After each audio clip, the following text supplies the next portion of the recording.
Le puma concolore, aussi appelé cougar ou lion de montagne, est un félin intrigant. Il vit sur un territoire immense, allant des forêts canadiennes aux plaines d'Amérique du Sud, et cette capacité d'adaptation est l'un de ses traits les plus impressionnants. On le trouve aussi bien dans les montagnes enneigées que dans les déserts arides ou les zones semi-urbaines. Pourtant, malgré cette proximité potentielle avec l'humain, il reste extrêmement discret. Sa présence est souvent détectée bien plus par des traces ou des caméras que par une observation directe.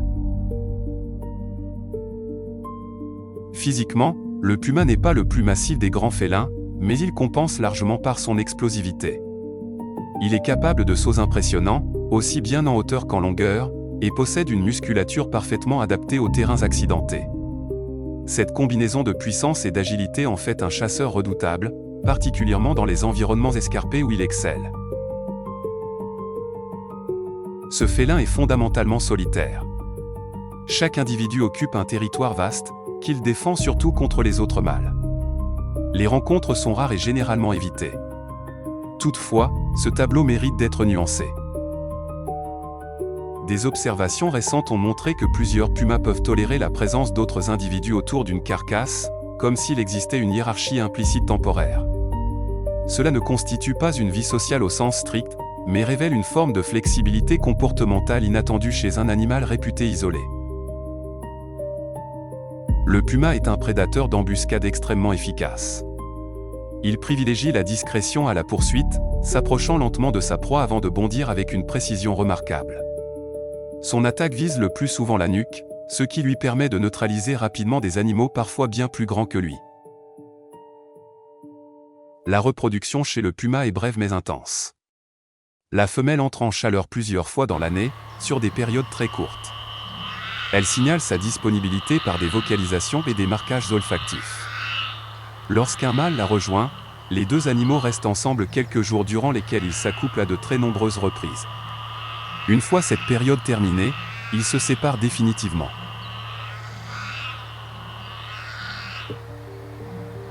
La gestation dure environ 3 mois, après quoi la femelle met bas dans un endroit isolé. Les petits naissent tachetés, un camouflage qui disparaît progressivement avec l'âge. La mère les élève seule et fait preuve d'une vigilance constante. Elle déplace régulièrement ses petits pour éviter qu'ils ne soient repérés, y compris par d'autres pumas. Cette phase d'apprentissage est longue, pouvant durer jusqu'à 2 ans, pendant lesquels les jeunes apprennent à chasser et à survivre dans un environnement exigeant. Malgré ses capacités, le puma mène une existence fragile. Les conflits territoriaux entre mâles peuvent être violents, et les jeunes sont particulièrement vulnérables. La pression humaine, notamment à travers la fragmentation des habitats, constitue également une menace importante. Le puma connaît son territoire avec une précision remarquable, mémorisant les points d'eau, les passages fréquentés par les proies, les zones de repli. Cette connaissance accumulée lui permet d'optimiser ses efforts, car chaque chasse est coûteuse en énergie. Un puma qui échoue trop souvent met sa survie en danger. Son alimentation est variée et dépend fortement de son environnement, mais les cervidés restent sa cible principale. Un fait intéressant est sa tendance à cacher ses proies pour y revenir plusieurs jours de suite, ce qui témoigne d'une gestion stratégique de ses ressources. Sa manière de se déplacer est elle-même révélatrice. Il choisit presque toujours des trajectoires qui maximisent sa discrétion, utilisant le relief, la végétation et même le vent pour rester indétectable. Bien qu'il soit solitaire, le puma communique en permanence avec ses congénères, mais de manière indirecte. Il marque son territoire par des griffures sur les arbres, des amas de terre ou de feuilles qu'il gratte, ainsi que par des dépôts d'urine. Ces signaux constituent une véritable carte olfactive et visuelle, lisible par les autres pumas. Ce qui rend le puma encore plus singulier, c'est qu'il ne rugit pas comme les lions ou les tigres. Il émet à la place une variété de sons, allant du feulement à des cris parfois comparés à ceux d'un humain, surtout pendant la période de reproduction. Un mâle peut ainsi savoir si une femelle est en chaleur simplement en analysant ces indices. De la même manière, il peut éviter une confrontation inutile avec un autre mâle dominant. Cette communication différée permet de maintenir une organisation spatiale sans contact direct, ce qui limite les conflits. Lorsque deux mâles adultes se rencontrent malgré tout, la situation peut dégénérer rapidement. Les combats sont rares mais souvent brutaux, car l'enjeu est majeur, l'accès au territoire et aux femelles. Le perdant est généralement contraint de fuir, parfois gravement blessé.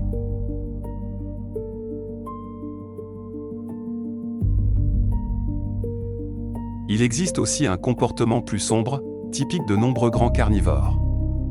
Un mâle peut tuer les petits d'une femelle pour la ramener plus rapidement en chaleur. Ce phénomène, appelé infanticide, peut sembler brutal, mais il s'inscrit dans une logique évolutive visant à maximiser les chances de reproduction.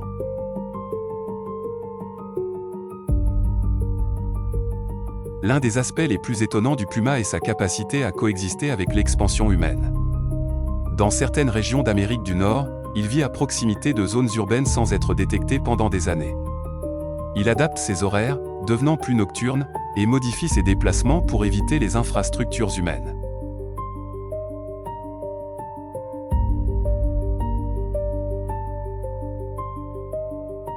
Cette plasticité comportementale est rare chez les grands prédateurs. Là où d'autres espèces disparaissent face à la pression humaine, le puma ajuste ses habitudes, exploitant les moindres corridors écologiques disponibles. Cela ne signifie pas qu'il n'est pas menacé, mais plutôt qu'il possède une capacité d'adaptation exceptionnelle.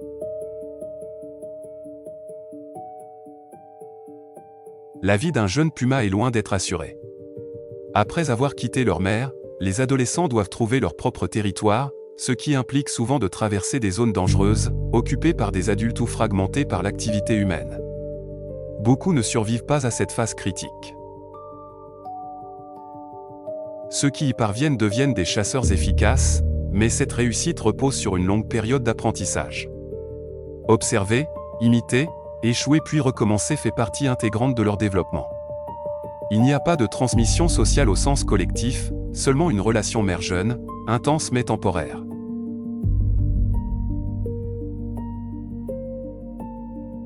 Le puma joue un rôle fondamental dans les écosystèmes qu'il occupe.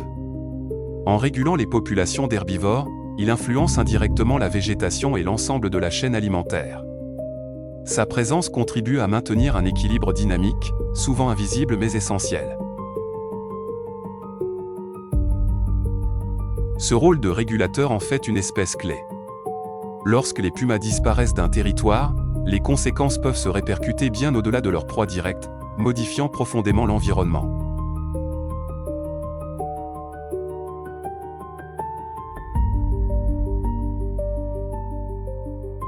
Car chez le puma concolore, tout est optimisé pour détecter sans être détecté. Sa vision nocturne est excellente, bien supérieure à celle de l'humain, ce qui lui permet de chasser à l'aube ou au crépuscule, moment où ses proies sont actives et la lumière encore faible. Son ouïe est tout aussi remarquable, capable de capter des sons à grande distance ou à peine perceptibles.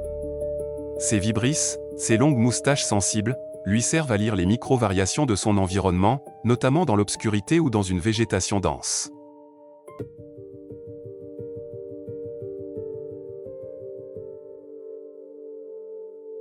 Mais ce qui impressionne le plus, c'est sa capacité à combiner ses sens avec un contrôle corporel extrême. Il peut avancer sans bruit sur des terrains complexes, ajuster chaque appui, ralentir jusqu'à l'immobilité parfaite pendant de longues secondes. Cette maîtrise du mouvement est l'une des clés de son efficacité.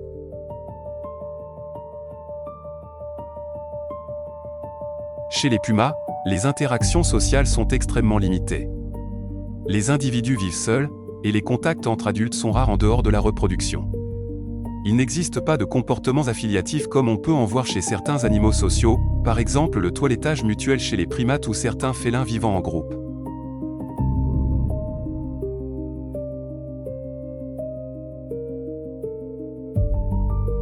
Le puma ne chasse pas souvent, et c'est volontaire.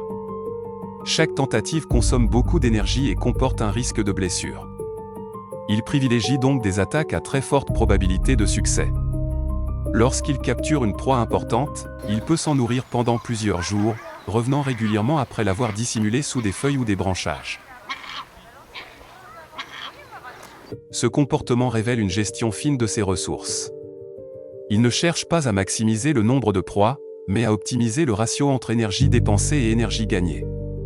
Cela implique parfois de renoncer à une opportunité si les conditions ne sont pas favorables. Cette discipline est vitale dans des environnements où une blessure ou un échec répété peuvent être fatals. Le puma est souvent perçu comme dangereux pour l'homme, mais les attaques restent extrêmement rares. Dans la grande majorité des cas, il évite activement les humains. Lorsqu'un contact a lieu, il s'agit le plus souvent d'un animal surpris, acculé ou habitué à une présence humaine inhabituelle.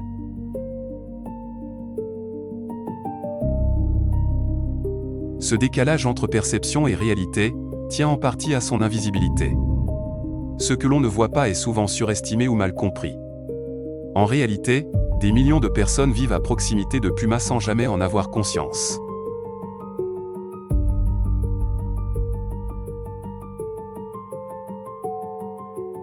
La langue du puma est recouverte de petites structures rigides, comparables à des micro-crochets. Elles agissent comme une brosse très efficace, capable d'enlever les poils morts, la saleté, les parasites et même des résidus de sang après une chasse.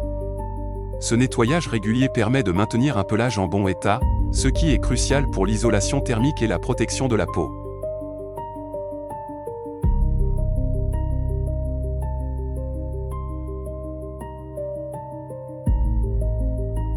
Au-delà de l'hygiène, ce comportement joue aussi un rôle dans la discrétion. Un pelage propre retient moins les odeurs. Pour un prédateur d'embuscade, c'est essentiel, limiter son odeur réduit les chances d'être détecté par les proies. Le toilettage participe donc directement à son efficacité de chasseur.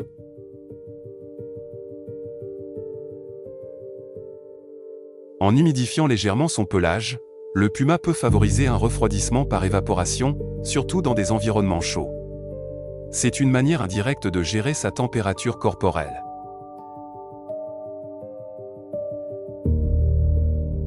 Comme chez d'autres félins, l'auto-toilettage peut avoir un effet apaisant. Après un stress, une chasse ou une interaction tendue, le puma peut se lécher pour revenir à un état de calme. C'est une forme de régulation comportementale assez universelle chez les animaux.